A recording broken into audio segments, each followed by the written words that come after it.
Then, sir, some attempt has been made to introduce certain elements in the present Constitution Amendment Bill, but naturally other details and further elucidations are out of the purview of the present bill, and therefore a new bill will have to be brought forward to the extent that it is necessary for incorporating these provisions. In the meanwhile, I would assure the House that government have made arrangements and will take steps for having interim advisory bodies, etc. So far as all these areas are concerned, and then immediately in the next session, or if that were not possible, in the session after the next, an attempt would be made to place before this House a bill or bills for broadly carrying out the scheme, especially the administrative scheme that I have explained to this House. There will, of course, be, in addition to these bodies, so far as Delhi is concerned, a Delhi Development Authority. All these are necessary because Delhi is the capital and all attempts have to be made to make Delhi as model a city as possible. Para. Now, the next item with which this bill deals is what is known as the safeguards for linguistic minorities. Now, this would apply to all the states so far as this is concerned. There are two or three aspects to this question. One is that we are dealing only with linguistic minorities, not any other minorities at all, and we are generally following the line that has been laid down by the States Reorganization Commission. The States Reorganization Commission rightly pointed out that even after the reorganization of states, there would remain a large population speaking languages other than the territorial language of the particular state. Now, so far as these people are concerned, certain safeguards were considered essential. In the first place, we have to note that all the inhabitants in any part of India, state or union territory are the citizens of India. They have a common citizenship, and the rights of common citizenship will naturally be available in all respects so far as the linguistic minorities in different parts are concerned. Para.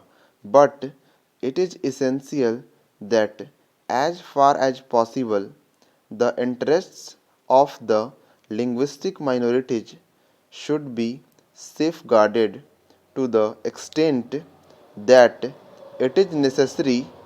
The States Reorganization Commission have pointed out in this respect that after all, these linguistic minorities are the citizens of India. Para.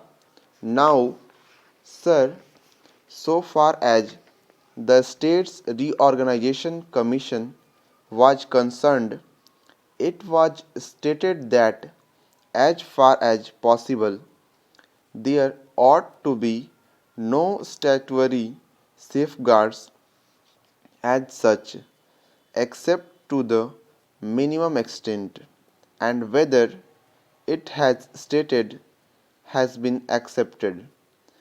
It was stated that in respect of the rights of the children of these linguistic minorities, there ought to be a statutory provision and that they ought to be taught through the medium of their own mother tongue at the primary school level. Now that has been accepted. As the House will find, a new provision has been made in the bill so far as the secondary education stage is concerned, and so far as the other questions are concerned.